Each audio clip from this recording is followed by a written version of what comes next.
ஓம் சாந்தி 20/9/2024 சாக்கார முரளி. இன்று சிவ பகவான் கோருகிறார், இனிமையான குழந்தைகளே, நீங்கள் தந்தைக்கு சமமாக இறைவனின் உதவியாளர்களாக, அதாவது இறை தொண்டர்களாக ஆக வேண்டும். சங்கம யுகத்தில் குழந்தைகளாகிய உங்களுக்கு சேவை செய்வதற்காக தான் தந்தை வருகிறார். கேள்வி: இந்த புருஷோத்தம சங்கம யுகம்தான் அனைத்தையும் விட அழகானது மற்றும் நன்மை பயக்கக்கூடியது. எப்படி? பதில்: இந்த சமயத்தில் குழந்தைகளாகிய நீங்கள் ஆண் மற்றும் பெண் இருவருமே உத்தமமானவர்களாக ஆகிறீர்கள். இந்த சங்கம யுகம் கலியுகத்தின் கடைசி மற்றும் சத்யுகத்தின் ஆரம்பத்திற்கு இடைப்பட்ட காலமாகும். இந்த சமயத்தில்தான் பாபா குழந்தைகளாகிய உங்களுக்காக ஈஸ்வரிய பல்கலைக்கழகத்தை திறக்கிறார். இங்கே நீங்கள் மனிதனிலிருந்து தேவதைகளாக ஆகிறீர்கள். இப்படிப்பட்ட பல்கலைக்கழகம் முழு கல்பத்திலும் வேறு எந்த சமயத்திலும் இருப்பதில்லை. இந்த சமயத்தில்தான் அனைவருக்கும் சத்கதி ஏற்படுகிறது. ஓம் சாந்தி. ஆன்மீக தந்தை அமர்ந்து ஆன்மீக குழந்தைகளுக்கு புரிய வைக்கிறார். இங்கே அமர்ந்து கொண்டு ஒன்று, நீங்கள் பாபாவை நினைவு செய்கிறீர்கள். ஏனென்றால் அவர் தூய்மையற்றவர்களை தூய்மையாக்கக்கூடியவர். அவரை நினைவு செய்வதின் மூலம் தூய்மையாக சதோ பிரதானமாக ஆகுவதுதான் உங்களுடைய குறிக்கோள் ஆகும். சதோவரை ஆகுவது என்பது குறிக்கோள் கிடையாது. சதோ பிரதானமாக ஆக வேண்டும். ஆகையால் பாபாவை கண்டிப்பாக நினைவு செய்ய வேண்டும். இரண்டாவது, இனிமையான வீட்டையும் நினைவு செய்ய வேண்டும். ஏனென்றால் அங்கேதான் செல்ல வேண்டும். பிறகு செல்வம் ஆஸ்தியும் வேண்டும். ஆகையினால் தங்களுடைய சொர்க்கத்தையும் நினைவு செய்ய வேண்டும். ஏனென்றால் நினைவின் மூலம் இந்த பலன் கிடைக்கிறது. நாம் பாபாவின் குழந்தைகளாக ஆகியிருக்கிறோம் என்பதை குழந்தைகள் தெரிந்திருக்கிறீர்கள். பாபாவிடமிருந்து படிப்பினை பெற்று வரிசை கிரமமான முயற்சியின் அனுசாரம் நாம் செல்வோம். மற்றபடி மீதம் இருக்கின்ற மற்ற ஆத்மாக்கள் அனைவரும் சாந்தி தாமத்திற்கு சென்று விடுவார்கள். இந்த ஞானம் குழந்தைகளுக்கு புருஷோத்தம சங்கம யுகத்தில்தான் கற்றுக் கொடுக்கப்படுகிறது. சகோதர சகோதரிகளே, இது புருஷோத்தம சங்கம யுகம். இது ஒரு முறைதான் வருகிறது என்று தங்களுடைய சேவை நிலையங்கள் மற்றும் மியூசியங்களில் பெரிய பெரிய எழுத்துக்களில் கண்டிப்பாக எழுதப்பட்டிருக்க வேண்டும்.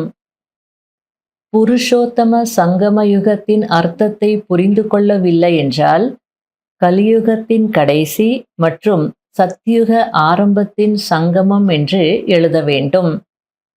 எனவே இந்த சங்கம யுகம் அனைத்தையும் விட அழகானது, நன்மை பயக்கக்கூடியதாக ஆகிவிடுகிறது. நான் புருஷோத்தம சங்கம யுகத்தில்தான் வருகிறேன் என்று பாபாவும் கூறுகிறார். ஞானத்தின் மூலம் சத்கதி ஏற்படுகிறது. மேலும் சத்கதி இருப்பது சத்யுகத்தில்தான். இது வெரைட்டி தர்மங்களின் மரமாகும். அனைவரும் மனிதர்கள்தான், ஆனால் அதில் நிறைய வெரைட்டி இருக்கிறது. ஆகையினால் இதற்கு மிக பெரிய எல்லையற்ற லீலை என்று சொல்லப்படுகிறது. தர்மங்கள் அனைத்தும் எப்படி வரிசை கிரமமாக வருகிறது என்பதை நீங்கள் தெரிந்திருக்கிறீர்கள். அனைவரும் செல்ல வேண்டும், பிறகு வர வேண்டும். இந்த நாடகம் உருவாக்கப்பட்டிருக்கிறது. இவ்வளவு சிறிய ஆத்மாவில் அல்லது பரமாத்மாவில் எவ்வளவு நடிப்பு நிறைந்திருக்கிறது. இதுதான் இயற்கையின் அதிசயம் என்று சொல்லப்படுகிறது. ஆத்மாவில் எதுவும் ஒட்டாது என்று சொல்லிவிட்டார்கள். உண்மையில் இந்த வார்த்தை தவறாகும். இதையும் பெரிய பெரிய எழுத்துக்களில் எழுதி போட வேண்டும். ஆத்மாவில் எதுவும் ஒட்டாது என்பதில்லை. ஆத்மா எப்படி எப்படி நல்ல அல்லது கெட்ட கர்மம் செய்கிறதோ அதற்கேற்ப பலனை அடைகிறது. இப்படி நீங்க எழுதி போடணும் அப்படின்றார். நாம் தூய்மையாக இருந்தோம், தூய்மையான இல்லற தர்மம் இருந்தது என்பதை நீங்கள் தெரிந்திருக்கிறீர்கள். இப்போது இதை தர்மம் என்று சொல்ல முடியாது, அதர்மிகளாக ஆகிவிட்டார்கள். அதாவது விகாரம் உடையவர்களாக ஆகிவிட்டார்கள். அதாவது ஒவ்வொரு தர்மத்திலையும் நல்ல நல்ல விஷயங்கள் சொல்லப்பட்டிருக்கு. இருந்தாலும் பாபா இப்பொழுது எல்லாருமே அதர்மிகளாக ஆகியிருக்கிறாங்க அப்படின்னு என்ன அர்த்தம்? அந்த தர்மத்தின்படி யாரும் நடக்கல. புத்தகங்கள்ல அந்த தர்மம் சேஃபாக இருக்கு, நடைமுறை வாழ்க்கையில இல்ல அப்படின்றார். ஏன்னா விகாரிகளாக ஆகிவிட்டாங்க அப்படின்றார். இந்த விளையாட்டை குழந்தைகளாகிய நீங்கள் தெரிந்து கொண்டீர்கள். இது எல்லையற்ற நாடகம். இது ஒவ்வொரு 5000 ஆண்டுகளுக்கு பிறகு மீண்டும் ரிப்பீட் ஆகிக் கொண்டே இருக்கிறது. மற்றபடி லட்சக்கணக்கான ஆண்டுகளின் விஷயமாக இருந்தால் யாரும் புரிந்து கொள்ளக்கூட முடியாது. நீங்கள் அரைக்கல்பமாக தூய்மையற்றவர்களாக ஆனீர்கள். இப்போது இல்லற விவகாரங்களில் இருந்து கொண்டே தாமரை மலருக்கு சமமாக தூய்மையாக ஆகுங்கள் என்று பாபா கூறுகிறார். பகவானுடைய மகா வாக்கியம் தூய்மையாக ஆகுங்கள் என்பதாகும். ஆக எல்லையற்ற தந்தை சொல்வதை ஏற்றுக்கொள்ள வேண்டும் அல்லவா? தூய்மையற்றவர்களை தூய்மையாக்குவதற்கு எப்படி பாபா மேலிருந்து வருகிறார் என்பதை நீங்கள் தெரிந்திருக்கிறீர்கள். அவர் ஞான கடலாக இருக்கிறார், பதித்த பாவனர், அனைவருக்கும் சத்கதி ஏர்வள்ளல். அதாவது அனைவரையும் தூய்மையாக்குபவர் ஆவார். ஆத்மாக்களாகிய நீங்கள் அனைவரும் என்னுடைய குழந்தைகள் அல்லவா? நீங்கள் முதலில் சத்தியுகத்தில் ஷரீரமுடையவராகி எவ்வளவு நல்ல சுகத்தின் நடிப்பை நடித்தீர்கள். பிறகு 84 பிறவிகள் எடுத்து எவ்வளவு துக்கத்தில் வந்து விட்டீர்கள். இது எல்லையற்ற நாடகமாகும். எல்லையற்ற நாடகத்தை யாரும் தெரிந்திருக்கவில்லை. நான் இங்கே வந்திருக்கிறேன், யாருடைய உடலில் வருகிறேன் என்று சிவ் பாபா கூறுகிறார். அதாவது பிரம்மாவின் மூலம் அனைத்து வேத சாஸ்திரங்களின் சாரத்தை உங்களுக்கு கூறுகிறேன்.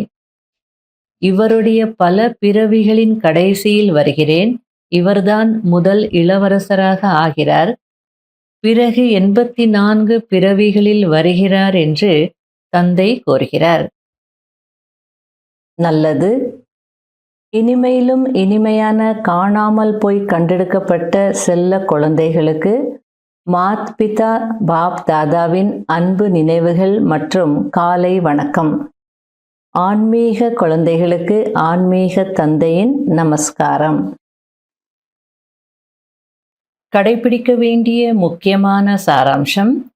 முதல் பாயிண்ட், இந்த ராவண ராஜ்யத்தில் இருந்து கொண்டே தூய்மையற்ற உலகாய குல மரியாதைகளை விட்டுவிட்டு எல்லையற்ற தந்தையின் விஷயங்களை ஏற்றுக்கொள்ள வேண்டும்.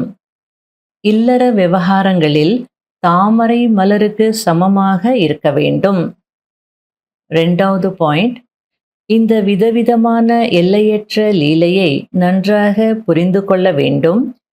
இதில் பாகத்தை நடிக்கக்கூடிய ஆத்மாவில் எதுவும் ஒட்டாது என்பது இல்லை. ஆத்மா நல்ல அல்லது கெட்ட கர்மம் செய்கிறது மற்றும் அதனுடைய பலனை அடைகிறது. இந்த ரகசியத்தை புரிந்து கொண்டு உயர்ந்த கர்மங்களை செய்ய வேண்டும்.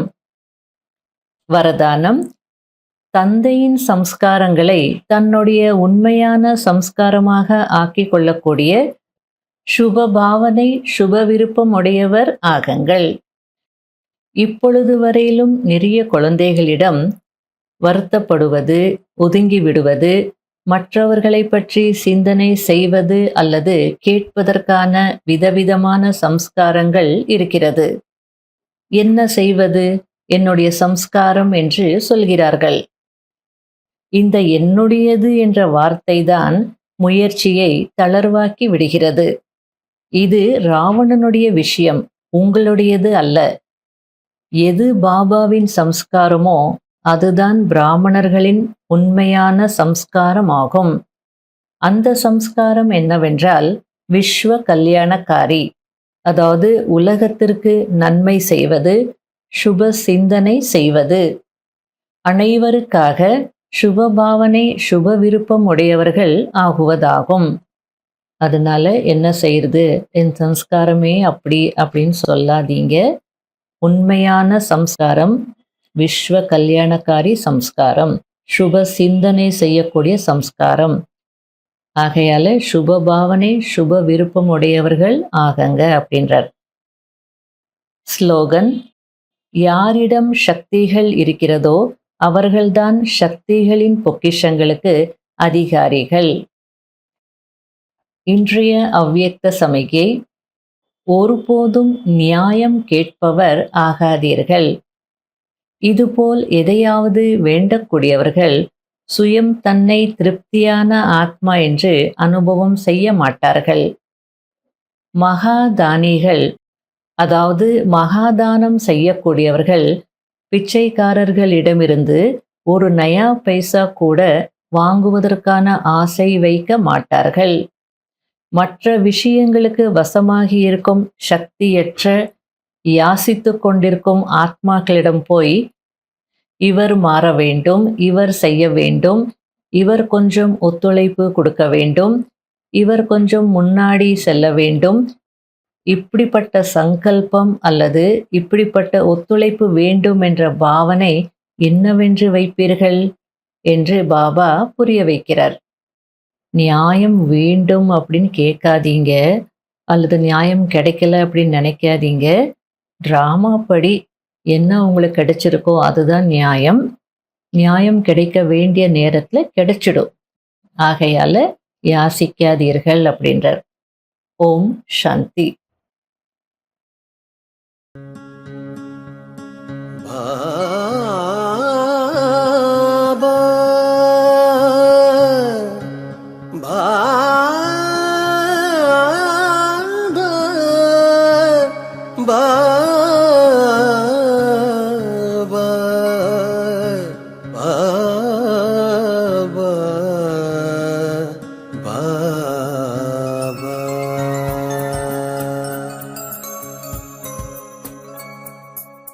சுடர்விடும் ஜோதியிலே சுந்தரன் உன்னை கண்டோம். சுடர்விடும் ஜோதியிலே சுந்தரன் உன்னை கண்டோம். ஊனுயிரை மனம் மறந்து உன்னையே நினைந்திருப்போம். உயிரை மனம் மறந்து உன்னையே நினைந்திருப்போம். இருள்மிகு மனதை ஒளிமயமாக்கவே, இருள்மிகு மனதை ஒளிமயமாக்கவே, அருள் தரும் நல் தியானம் செய்வோம். உன்னையே நினைந்திருப்போம். உன்னையே நினைந்திருப்போம். சுடர்விடும் ஜோதியிலே சுந்தரன் உன்னை கண்டோம். ஓம் சாந்தி ஓம் சாந்தி ஓம் சாந்தி ஓம். ஓம் சாந்தி ஓம் சாந்தி ஓம் சாந்தி ஓம் ஓம். ஓம் சாந்தி ஓம் சாந்தி ஓம் சாந்தி ஓம். ஓம் சாந்தி ஓம் சாந்தி ஓம் சாந்தி ஓம்.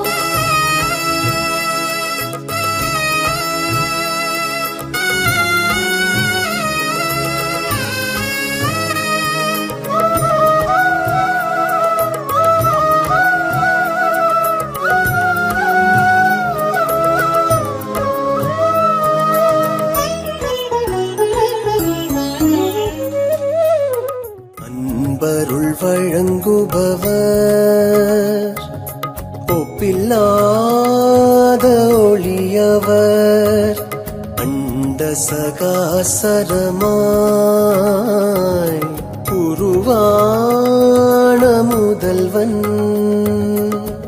சித்தத்திலே சிவனின் திருவருள் நிறையவே சித்தத்திலே சிவனின் திருவருள் நிறையவே ஞானத்தை அடையும் தத்துவம் காண்போமே